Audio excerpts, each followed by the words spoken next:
So, hello everyone, this is Lindsay Polaris and Jill McBride Baxter. So, if you've ever wondered what happens in the days leading up to the NFL draft, there's 13 left to go.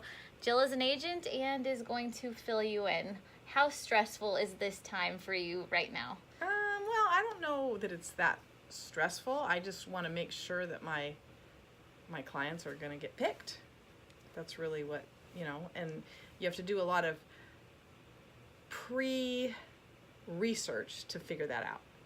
So what I did, like for instance, today I got up and I went through all the transactions. Now I went through all the transactions specific to the players And their positions. So I just put in 2019. I happen to have a couple long snappers in this draft, and have a kick returner, running back, and I have a right tackle. So I'll punch in right tackle and find out all the transactions from all the teams at the right tackle position, okay? And then that will tell me, is a team having a lot of transactions? Are they cutting a lot of guys? Are they adding a lot of guys? That also gives you an indication that might be a position where they're looking to draft because they're struggling there. But I also, when I first started the process, I look at all the teams to see, wow, here are the teams who I think are going to need, right tackles and guards. And then I see if anything's changed between now and the draft, because if they've filled those spots or maybe signed a guy and spent a lot of money on a guy at right tackle, that might not be a good place for my client to go. There's going to be 775 guys signed, and 167 of those are going to make a 53-man roster. The math game's not real good.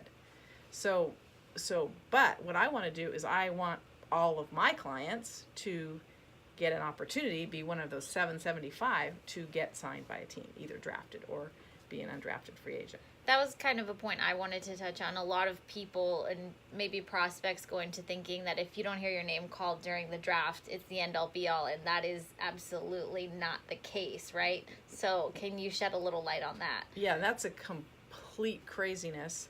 5 minutes after the draft, like 90% of the guys get signed. It's really nutty. So if I have 5 guys and let's say 2 of them get drafted and 3 of them don't, potentially I could get 32 calls for 3 guys if they're on the priority free agent list of every team. And it's right? your goal to essentially have your guys be on that priority free agent, up the tier as much as possible if Right. they may not be one of the guys drafted Right. during the first 7 rounds. Right. So one of the reasons why I do a lot of phone calling is I kind of want to know, where does this guy stand with each team? Are they even going to add a guy at this position? Okay, like I have 2 long snappers right now. Well, there are certain teams that will not be adding another long snapper. And that's also a position that you don't traditionally see being drafted. That's, Right. So you kind of automatically already know that's probably going to be an undrafted free agent situation. Right. And so right now you are also just making sure your clients stay on the radar. How do you keep interest in them if maybe momentum surrounding their name has lessened, or if they're getting hot right now? There's actually 2 things that I do. One, I call the position coach. Like my right tackle, I'm going to call offensive line coaches. My special teams I'm going to call the special teams coordinator and the assistant, and I'm going to ask them, hey, I know you had interested in Noah Borton.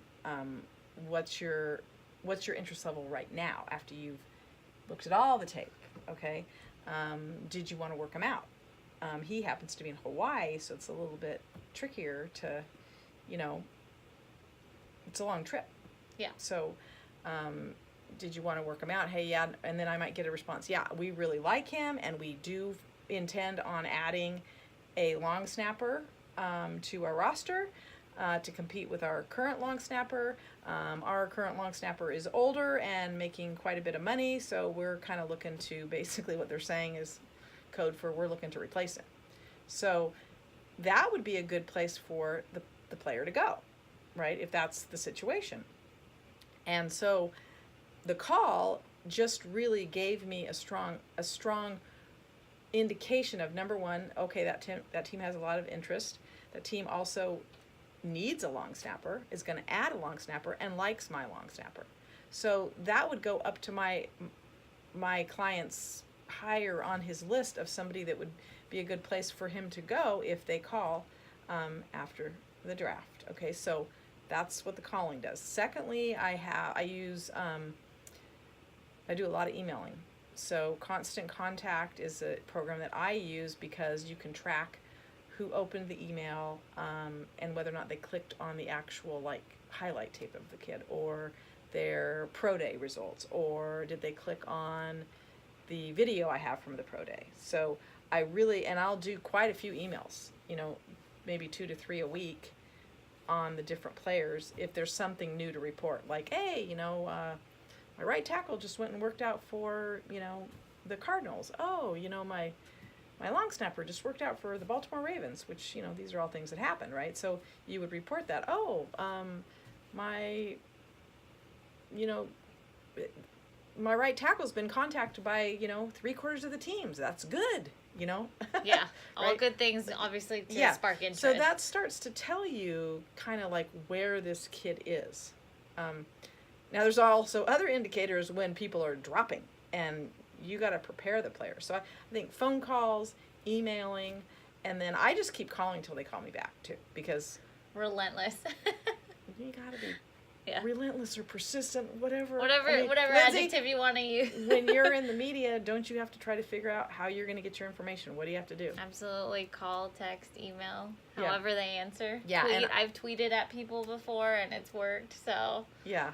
whatever you need to do. Yeah, and texting works too, I'd say.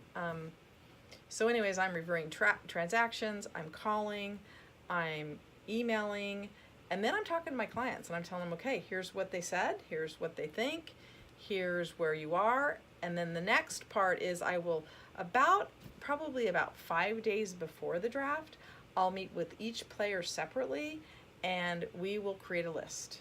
And I will have a list for each player, which a team will be A, B, or C. An A team is a team where they like him, he likes them, and it's a good place to go.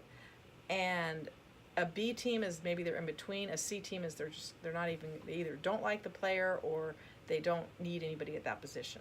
Okay. Then from the A, B, C list, I will also have them categorize A1 being if this team calls. I'm packing my bags and I'm going. Yeah, that's where you need to go. And then A2, A3, A4, A5. The key to the whole thing is that you need to be first on their list and they need to be first on yours, and then it's a much easier match. In these days leading up, obviously you've been at this for a lot of years. How much does interest fluctuate in a player? Maybe from a call 1 week to the next, or maybe 2 weeks out. Well, they start to find out who's interested because the teams are calling the players now too. So for the next 2 weeks, you'll be getting calls. And so I tell my players, okay, you need to write down who called. You need to get their cell phone number. You need to, thank them for calling. And you need to know who it is that's calling you. Is it the GM? Is it the position coach? Is it, a college scout? Is it the head of college scouting? You see what I mean? You kind of got to know. Who's who? Well, you got to know because who's calling you matters at that point. And you can ask them questions, or you think you're going to draft a right tackle late. Do you think you're going to draft a right tackle early? They might even tell you, well, I think we're going to draft one high and then we want to draft one late, because we need some help at that position. They're usually pretty, I would prefer that they just be honest. And if they don't like my player, I want to know too, so I can just take them off my list. They're not going to call. What's one piece of advice, maybe, obviously there's a ton you could give to players, but just about the mentality they need to have going into the draft? Obviously 2 weeks out, it seems like a high period of anxiety. They're kind of waiting to see where they're going to land. Yeah, there is an anxiety with the players, and I get a lot of calls like, well, what happens if I don't get picked? What happens if I don't get a contract? And I said, well, you can't really worry about that right now. Let's just deal with that when that time comes. But what players don't realize is teams don't really start calling you until the last 2 weeks. Okay, so if you don't get any calls, that's not good. Okay. Yeah. But I say, just relax. Make sure you're football ready, because forget about the pro day now. You got to be football ready. So just keep working out and being ready for the mini camp. work on anything maybe that you are trying to improve technique-wise at your position. I think people should watch as much tape as they can of NFL players that play their position, because that will help you get ready also. And anybody at a school can go into their coach and they have all the NFL film, so you can watch games, which I think is really good to do. That's something I like to do too. Like if I get it down to 5 teams, I want to watch the snapper they got. Like if it's a long snapper, watch the right tackle they've got to see, do I think my guy can beat out that guy? I mean, that's something I'd work on. I think on the day of the draft, you have to decide who you really want around you, because sometimes people want to have big draft parties and all this. What if it doesn't go well? Right. So you have to think of the aftermath of maybe not yeah, getting like picked. I wouldn't have people around you except for people that, I don't know. Some players don't want a lot of people around them, and I think that's not bad advice, because who wants to be sitting at a big party and you don't get picked? Or either way, it's just a big waiting game if you get picked on day 3, maybe. I mean, that's a lot of numbers to go through either way. Yeah, so I would say if you want to plan something, plan it after the whole process is over, which would be, Sunday after the draft. And, just don't worry about it. There's a lot of things not in your control. I can tell you that right now. Very true. Not in your control either. Not in my control, and not in be- your control as a player, for sure. Yeah. So where can people find you during the draft, and what are you doing? Because you mentioned there's a lot of tabs that you keep throughout that process. Yeah, I'll be right up here in my office, like where we are now, with my TV on, with the draft on, watching the draft, keeping track of the picks, which, you can do online too. And then, because I want to see what happens, like if they start to draft a bunch of players at the position that one of my players plays, I know that's probably not going to be the best place for them to go as a free agent, unless, they might draft high and then have some undrafted free agents at the position. You just got to keep track of what they're doing, and that's kind of what I do during the draft. Awesome. Parting thoughts? Parting thoughts is that I wouldn't pay too much attention to there's a lot of media out there about this person's going to get drafted, this person's going to get drafted, and your family might be saying, oh, I think you're going to go in the 4th round. I wouldn't pay attention to all that. Unless a GM calls you and says something, I just think a lot of it is just, it's not as accurate as you would hope to, and I think a lot of family members can really cause a lot of anxiety for players because they have unrealistic expectations. So I would try to manage those or block them out, or I just wouldn't worry about that. Just focus on what you need to do to get better, and it'll all work out, and see who calls you.